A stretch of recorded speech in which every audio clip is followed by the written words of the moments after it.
Hey everyone, welcome to Boss Run, a video game podcast starring me, Billy Housh. I'm looking into the light instead of the camera. There we go. There we are. We're on episode 42, so finally we're matching my age. And age has a lot to do with this episode.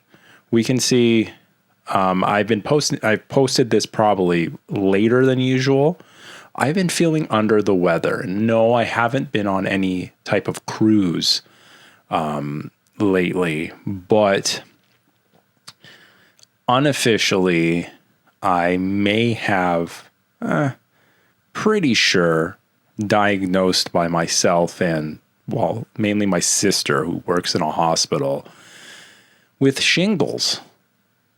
I always thought that's something that older people get, but alas, I am that older person now. Hopefully on Monday, when you're probably watching this, I'll be going to the doctor and getting that properly checked out. Even though at this point, I think medication kind of contains it and deals with like symptoms, but it's something that you kind of have to like wait out. But yeah, it's pretty painful. It's pretty painful. But yeah, let's get into it. Let's talk about hardware first. So the Steam controller is released. I did not manage to get one when the pre-orders or the sales went up on the Canadian Steam page. They were all sold out within 30 minutes. I totally forgot about it. Honestly, I wasn't really planning on getting one. I don't really need one per se, since controllers for me on the PC especially, it's usually just like an Xbox-based controller. And for me, like shooter controls are the most important thing. And I became a bit snobbish trying these different pro controllers. And I do like stick tension is the most important thing for me. So, I don't know. I don't know about like this control. I think this controller is mainly for people that, like people who would eventually have a Steam machine, people who are used to the controls on their Steam Deck.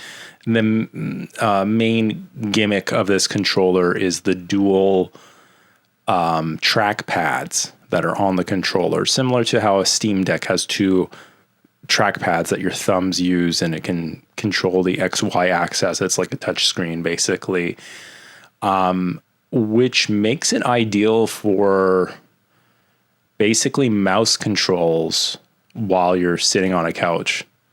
So the whole point of that is like you can play games that were traditionally used for a mouse and keyboard kinda on a TV. So playing those like real-time strategy games and stuff like that.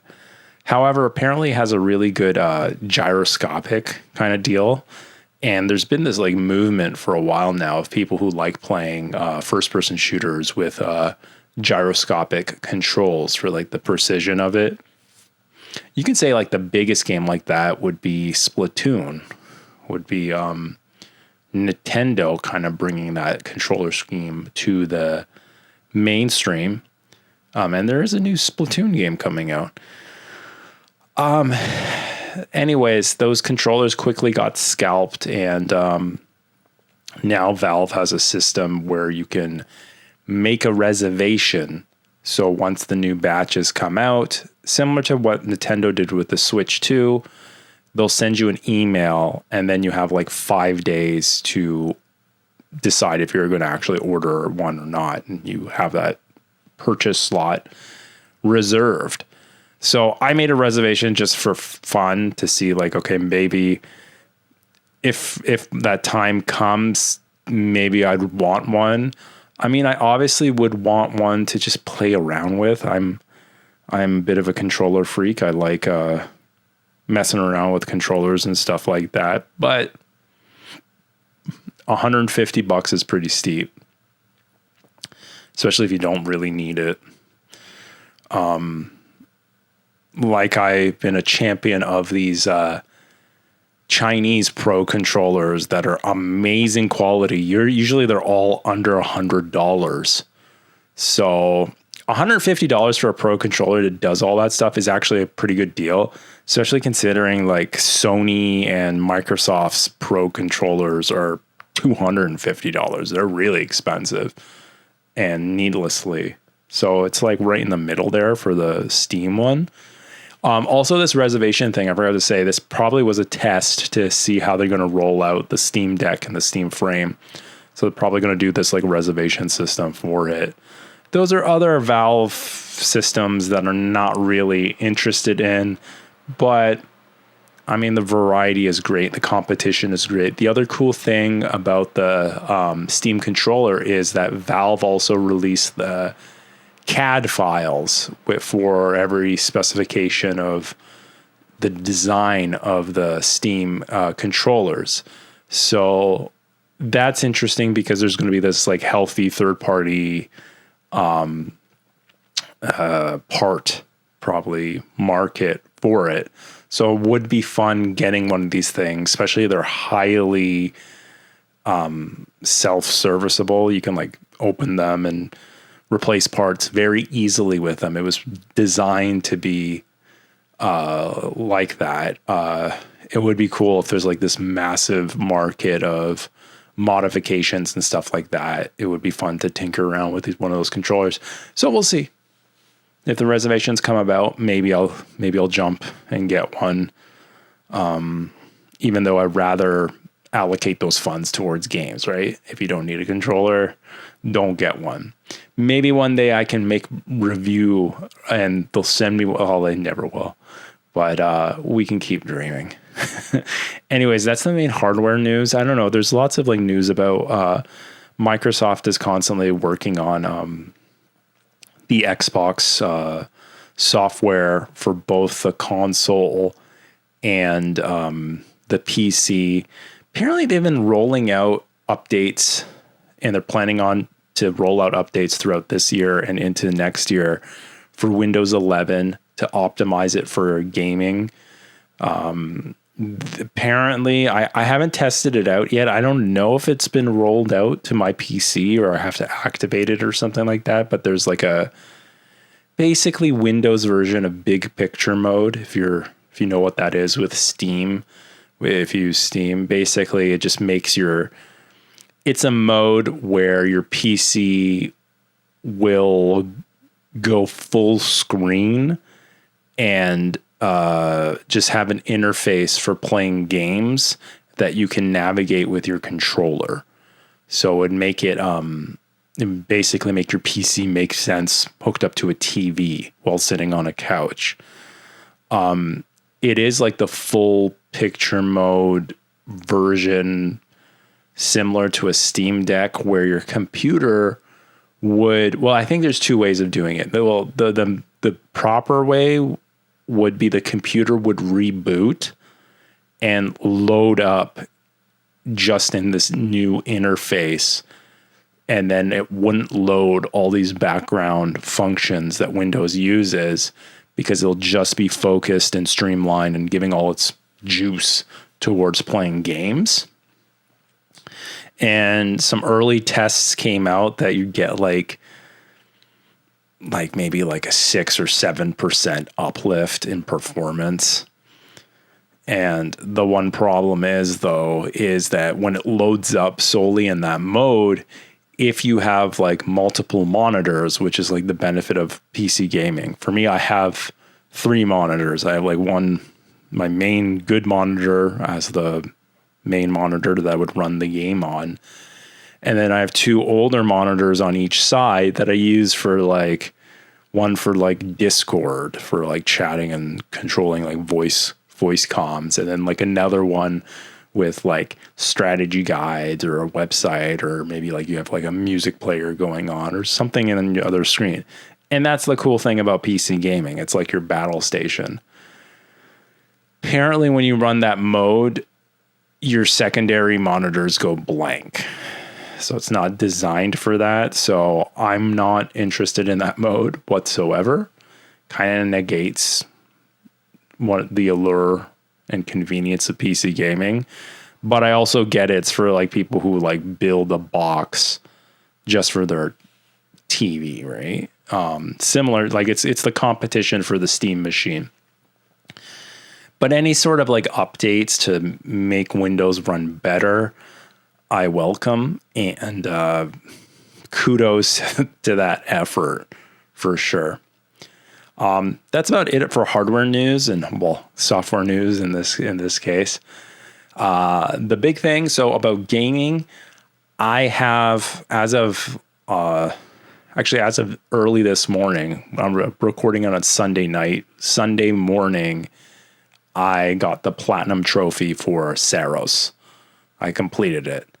And this is what I tend to do that with Sony first party games because there's so few. There are few Sony first party games that come out, and usually they're the big titles and the games those are basically the only games that I buy on a PlayStation. So whenever they come out, I usually play them to the fullest and I get all the platinum trophies and get my money's worth from that game. So Saros, I beat it, got the platinum trophy. It came to 32 hours, the final time count for me. So I played that game in total 32 hours. And overall, I can say I enjoyed it. I would give it a solid maybe like an 8.5 to a 9 out of 10 is what I would give Saros. I'm sure it would be lower if I did play and enjoy Returnal. And I think it's one of those types of games that if you played Returnal, that probably would have been your favorite of this type of game. Since from what I've been reading and hearing, it is formulaic, right? Or it's derivative of it is a direct sequel. And there are things like there's surprises and gimmicks and major twists and stuff that happen in the first game that it just experiencing it the first time would probably be the big wow factor. For me, I experienced all this stuff fresh playing Saros, and so it was enjoyable. I didn't mind the story that much. The narrative, like the way the story was told, and the acting and like the characters' animations of like all the NPCs and stuff like that, that was kind of ham-fisted. But the story itself was interesting enough. And I could spoil the story. Maybe I'll spoil a bunch of stuff. But overall, like, I guess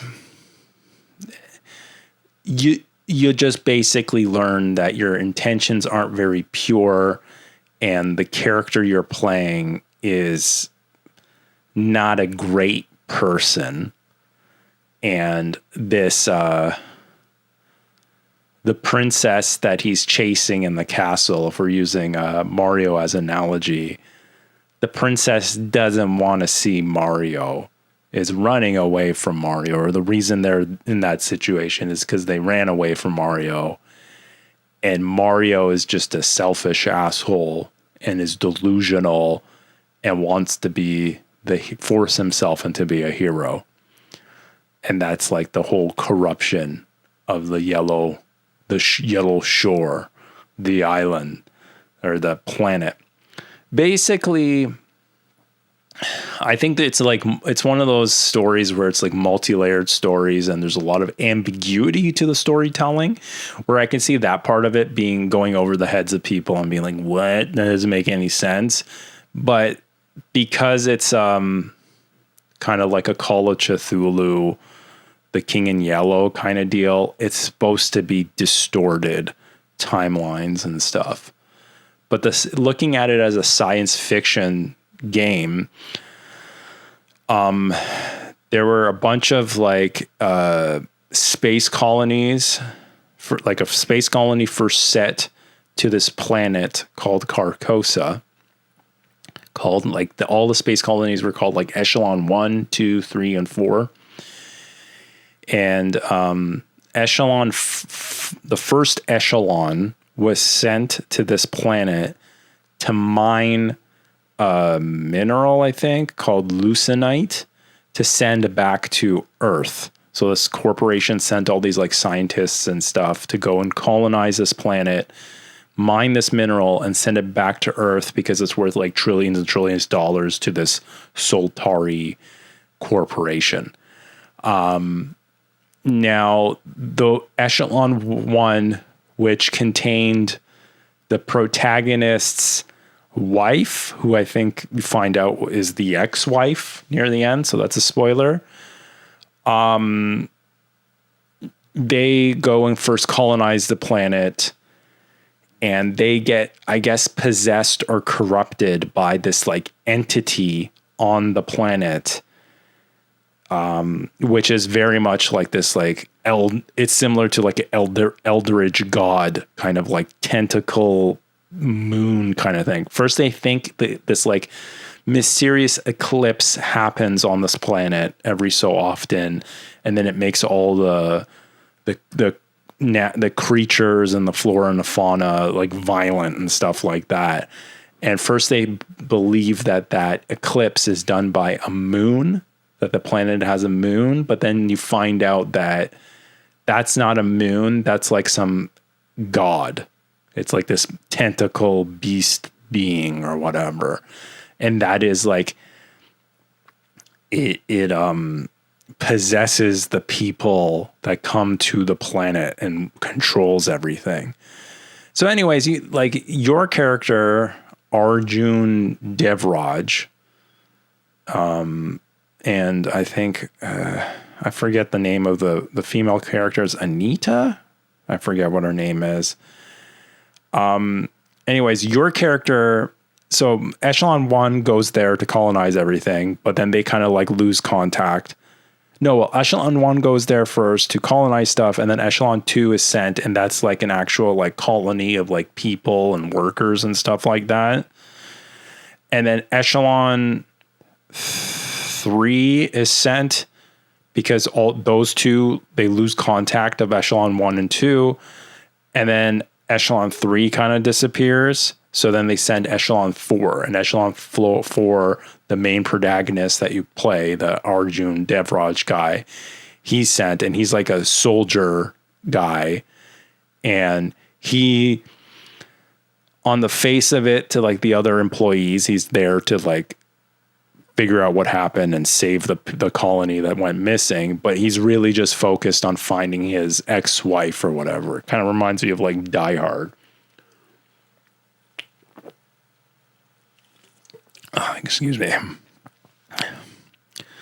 But anyways, then you are on this planet. I'm like doing a really bad way of, you go on this planet and you're trying to like fight your way through this like weird remnants of an old ancient civilization and stuff like that. All these like weird animals and stuff attacking you, and then they kill you, but then you keep coming back to life at this place called the Passage, which is like the home base. Anyways, it turns out that the ancient civilization that you're exploring and stuff, that was created by Echelon 1.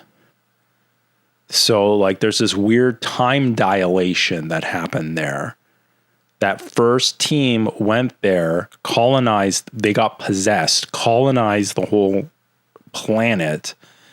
And so much time went by that they created these grand cathedrals, like almost like this cult-like thing. And also like the people, the bodies of like the Echelon 2 people, the workers, they all were enslaved, and they turned into these like weird, like Quake 2 cybernetic and demonic kind of like beings. Like it's almost like ancient alien kind of thing. And you're slowly learning this stuff. This is what you piece together kind of if you're actually reading all the logs and like talking to all the NPCs that you encounter and stuff like that. You totally can skip all the story and not understand it at all if you're just focused on the gameplay. So it's all like bits and pieces of that was fed to you. And that's what I've like understood from the whole story and stuff like that. And like the whole point of it is like the yellow, the planet is trying to get people that have greedy wants and desires because it feeds off of that. And then it creates them into like the next like super ambitious like cutthroat person. It pulls them into the planet to go through this like cycle of dominance, and then they become the new Yellow King. And then there's two endings. The first ending, you find out that these Yellow Kings, they're like strands to this like bigger picture. So like you play through the whole game, and there's like these fantastical boss fights. Each level that you run through, if you have to like usually have to run through them over and over again because you die all the time. It's clever how it's able to randomize how the dungeons or the levels are created. So it just keeps it fresh. As you die and level up using like the Lucenite resources and stuff like that, you become stronger and stronger. And by the time that you beat the game the first time through, you basically turns into this massive power fantasy. So then it didn't become a slog then going through the levels again. First of all, playing through the game again to get the epilogue true ending, or like the happy ending at the end. But also going through it again to do all the extra stuff to get the platinum trophy. It was kind of fun because you're almost playing in like God mode or easy mode, because you're just so powerful by the end of it that you can just like rip through each level and what have you. So overall, it was a really unique experience for me who never played Returnal. And the core gameplay was very, very fun and very like fresh. So that's why I definitely did enjoy the game. And I'm glad that like Sony curating and picking that certain developer to publish these games for, to be their top billing games. I think they did a good job at that. So yeah, I was impressed. I didn't think I would. I was very before. I was very skeptical about this game. It wasn't, when it was announced, it was not on my radar because I did not like Returnal or the idea of Returnal. But the marketing and the way they said that they're really going to try to get a broader audience or whatever, that totally worked. Mission accomplished with this game. And by the end of it, I did enjoy the game, and I enjoyed my 32 hours playing this game. So yeah, Saros, decent. Still has some flaws, but not terrible at all. It was interesting with the latest patch. I did notice, and a lot of other people online when I checked noticed that there's starting to be like performance issues that post-patch came about.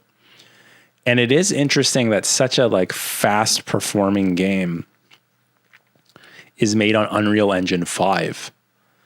But when I first had it at launch, there was no stuttering or anything like that. But then slowly I did notice some, and I'm playing on a PlayStation 5 Pro.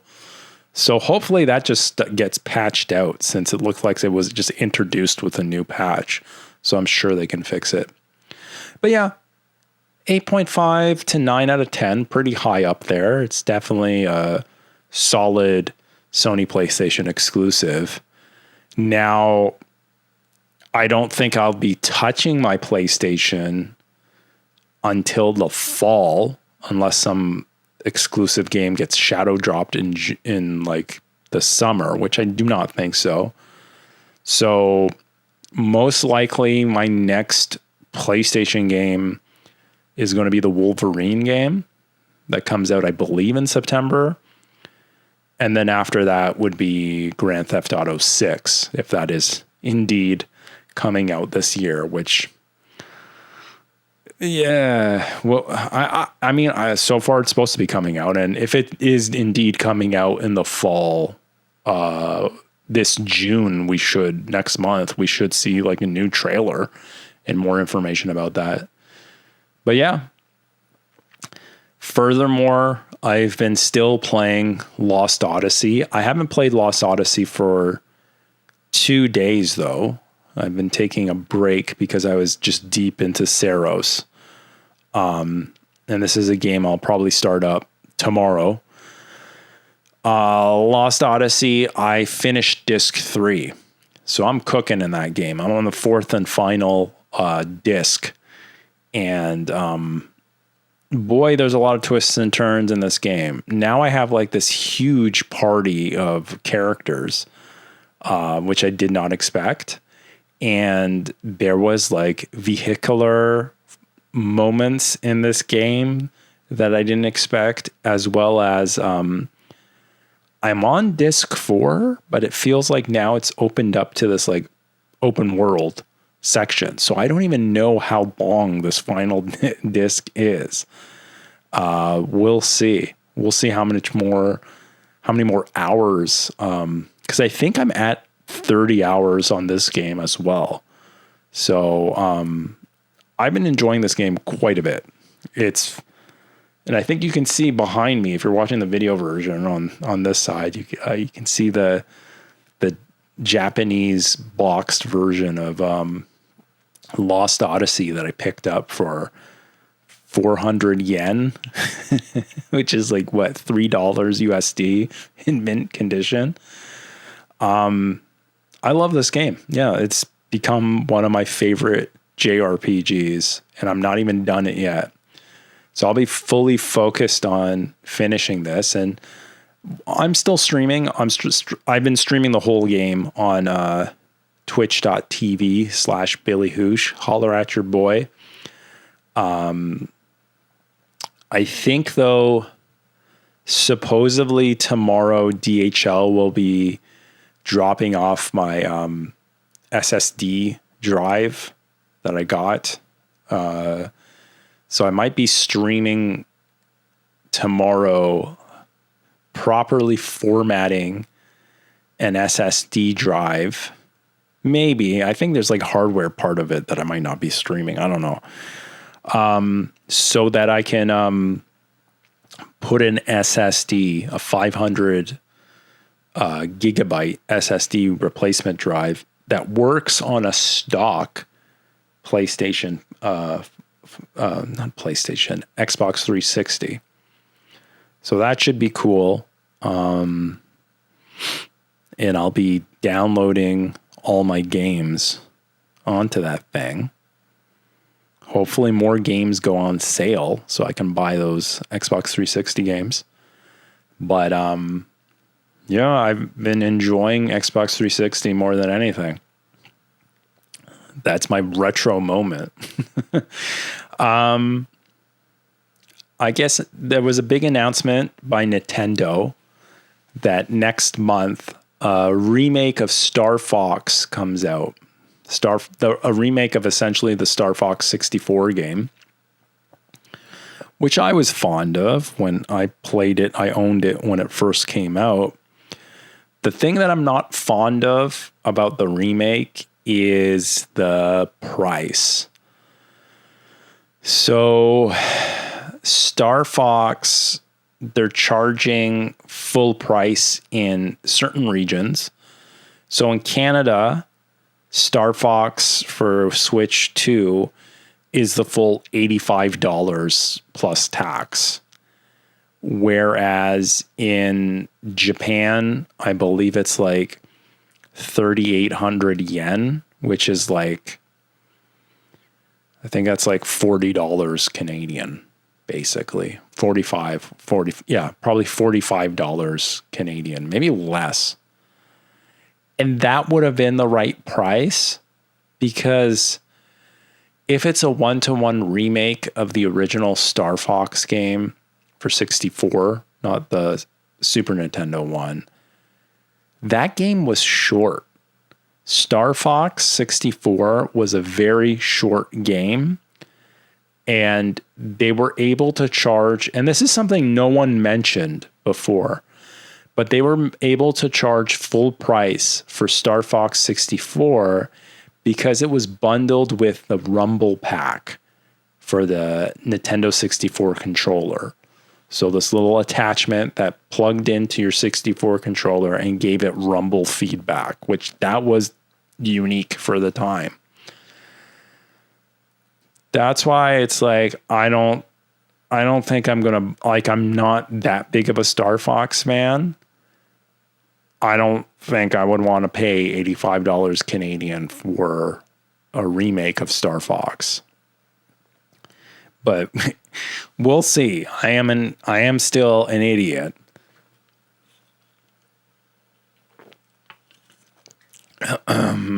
Excuse me.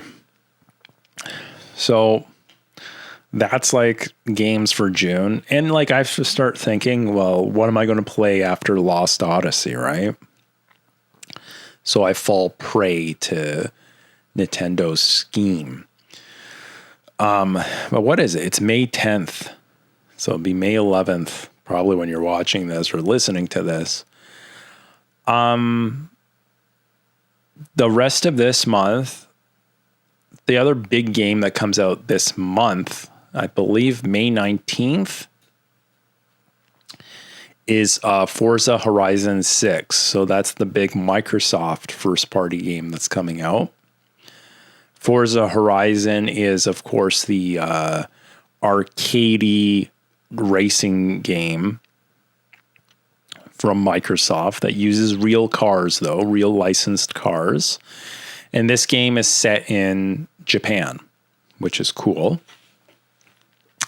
The review embargo for this game is lifted on Thursday, I believe, of this upcoming week.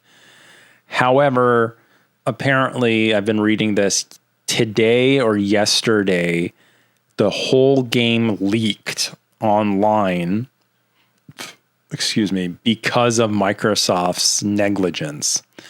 Microsoft uploaded the unencrypted files to the Steam database, and people were able to access all these files and leak them online, which is very, very silly. But yeah, depending on the reviews of this game, and I might not even buy the game. It might be a good idea to just since Microsoft lowered the price of Game Pass, especially PC Game Pass, I might pay like whatever. I think it's like $17 and get Game Pass for a month. And that might just be enough for Forza Horizon 6. Because they're not really like games that, like racing games are not games that I would like platinum or play that much of. So that's a possibility. We'll see. That's also like a nice summer kind of chill game, right? A racing game. There's also lots of like little PC games that are coming out this summer that I'm interested in. There's an early access game. I think it's called Better Than Dead. It's like another one of those Unreal Engine body cam games. This one has an interesting premise. I think in this game, you wake up, you were sex trafficked or something like that, and then you are just going to kill people that wronged you. So it's like one of those like revenge sexploitation type of games. But it has like that really cool aesthetic. Whether or not they're able to pull it off, because it's like a small dev team working on Unreal Engine 5. I wonder how performative, like that, how well they can get the game to run. So that game comes out, I think that game comes out the same day as the review embargo lifts on Forza 6. So like, I think on the 17th this week, I'll see the reception of the early access, and depending on the price of the early access and that reception, I might jump in and try it out. But besides that, I think I just have to keep myself busy for this month, as next month is basically non E3 month with like the Game Awards and everything like that. So you'll be busy enough with all these new announcements. And sometimes that's when in the summer they shadow drop a lot of games. Like a lot of these games would just like surprise come out. So that's why I think I will be pumping the brakes on any sort of like purchases and stuff like that.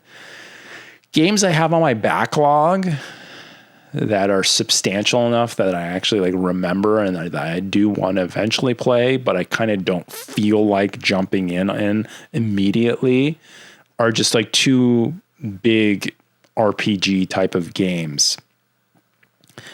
One would be Kingdom Come Deliverance 2. I love the first game. So I definitely want to eventually play the second one, and I do have the second game. That's a potential, if need be, backlog game. And then I do have Blue Dragon for Xbox 360. That's another huge, that was like a launch title. So that was the first game made by Mistwalker, the same developer as Lost Odyssey. So probably like it's not as good as Lost Odyssey, and it's more of like a juvenile Dragon Quest-esque JRPG. So I probably won't enjoy it as much as Lost Odyssey, but I definitely want to check it out. Those are two games that are in my backlog that I don't, as of this point, I don't feel like jumping into like another huge RPG like that.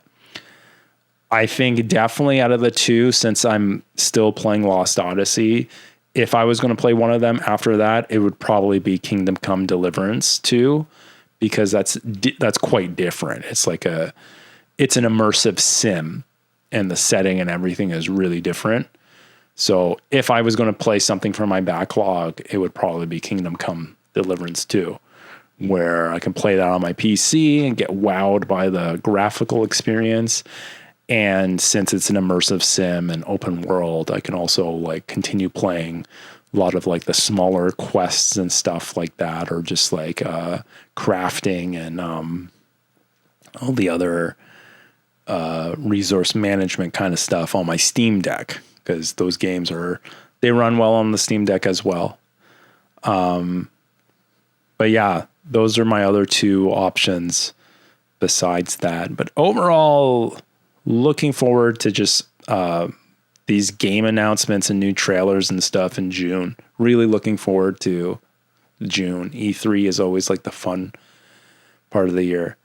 Oh yeah, I think the other big thing that has happened, and this will be like the last thing I'll talk about, is that RGG Studio did their big press conference or press release video thing and it was like a co-marketing thing with Xbox, because their latest game, it's not an Xbox exclusive, but it's a day one Game Pass game, and it's the Stranger Than Heaven. They showed more details to Stranger Than Heaven, quite a bit.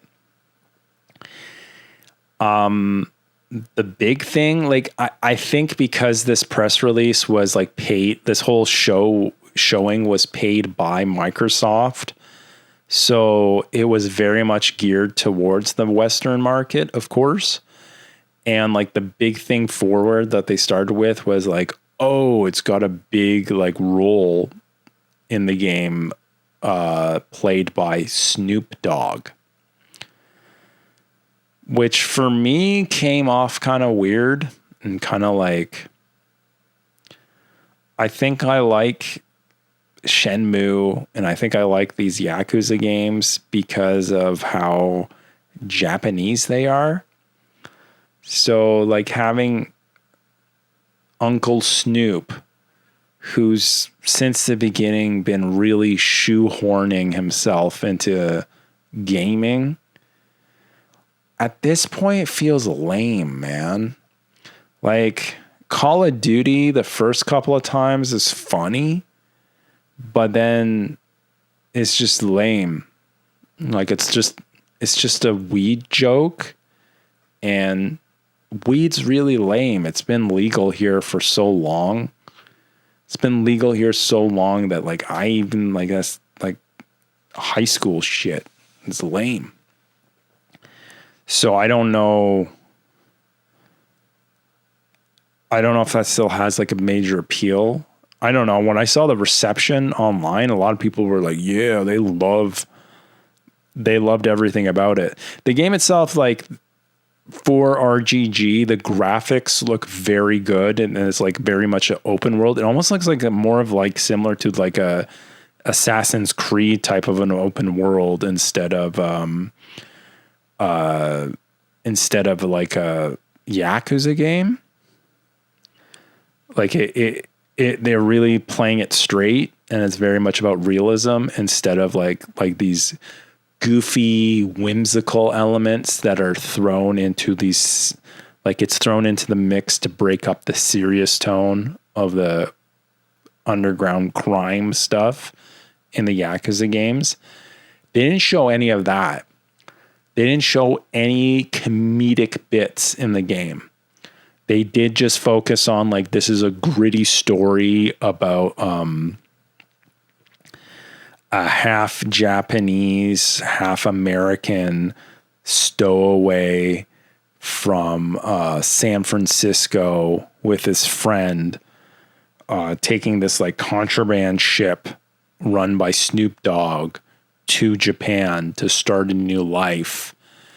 And the whole I guess it's just similar to like that journey, and like the two are a foil of each other, starting in Japan, and like going like starting from nothing and like building the underground. It's eventually they're building the Tojo clan. So maybe it's an actual, like, I don't know if it's in the same reality as the Yakuza games. It might be.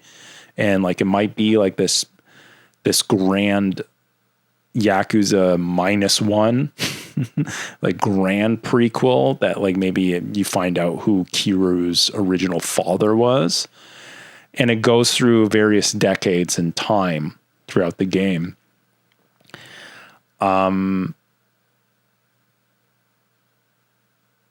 Yeah, like for me, the Yakuza games, I miss, like I like the whole like whimsical comedy part of it that breaks up the seriousness of it.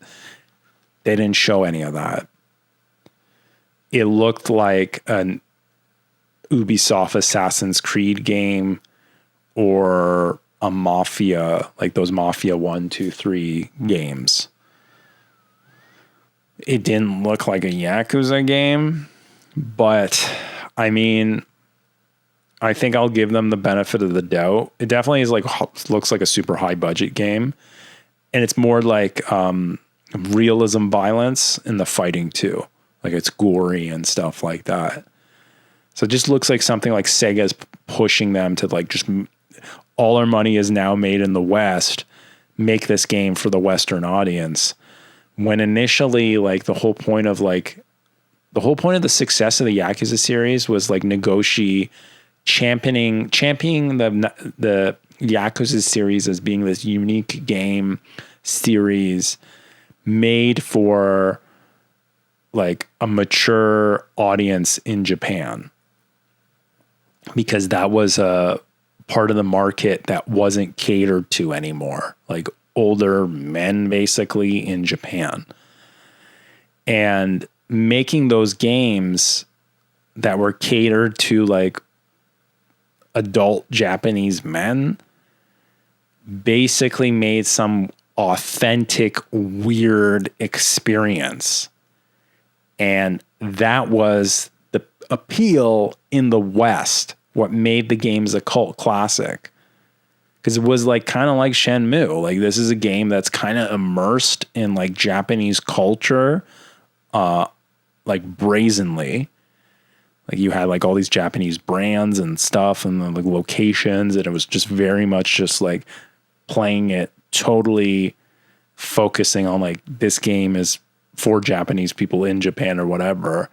But Western audiences and people around the world loved it because it felt authentic. It wasn't pandering to this like world audience of this like homogenized like crap. And this game, it just feels like it went full cycle, that they made too much money on the series suddenly. Because like, remember, Yakuza 5 was pretty much canceled in the West. When they got to Yakuza 5, Sega wasn't making enough money off these games and didn't release it in North America, and then finally released a digital version of it in North America. And then like, just from the amount of people who liked the game, then just started to like, it just like went 360, and like now it became super popular worldwide, and Sega notices that it's making money. So Sega just then started pumping out these games every year, like a Madden or a Call of Duty. I think that's why like Nagoshi kind of left Sega to try to work on his own game, which would have been the continuation of the original vision of the Like a Dragon Yakuza games. And what was that called? Gang of Dragon. I think that's what it was called. And that looked awesome. But NetEase there's no money in that because it's really expensive and doesn't have that worldwide appeal anymore. So it's just like, it's just so stupid that like, it's frustrating that we're back at this. And like right now, all the, like the whole entire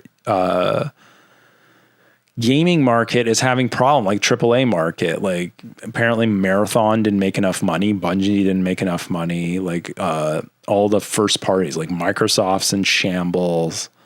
The shareholder reports for Nintendo and PlayStation not doing well.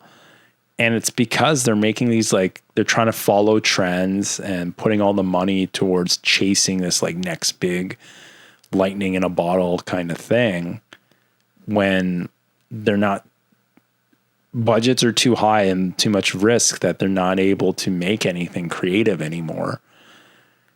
And that's my like gut feeling about seeing one of my favorite series and one of my favorite game developers making a big title that's straight up made for the West, for the Western market.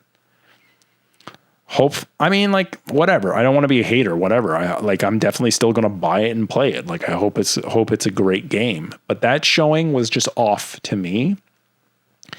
And I'm more curious about what they will show in September, or as we get closer to September, because usually around the time of the Tokyo Game Show, RGG Studio has their own like kind of like a direct like press conference.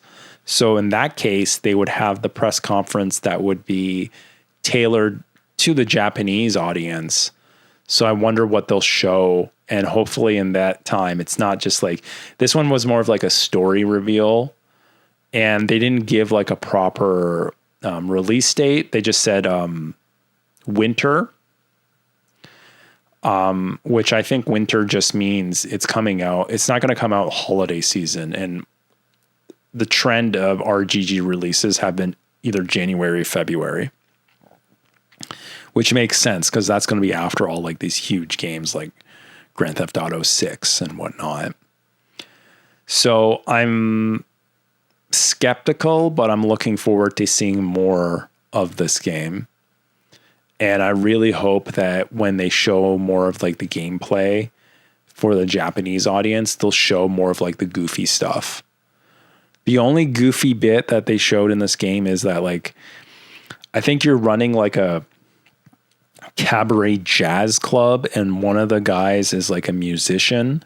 So similar to how like it started, I guess, in Yakuza 4, where if you would Yakuza 4, when you're walking around the street and stuff, like one of the sub stories would be like you would see this weird scenario, like someone like getting hit by a shopping cart and flying in the air or whatever like that, and then that would trigger something called a revelation, where your character would like see this and then get inspired into a new fighting move.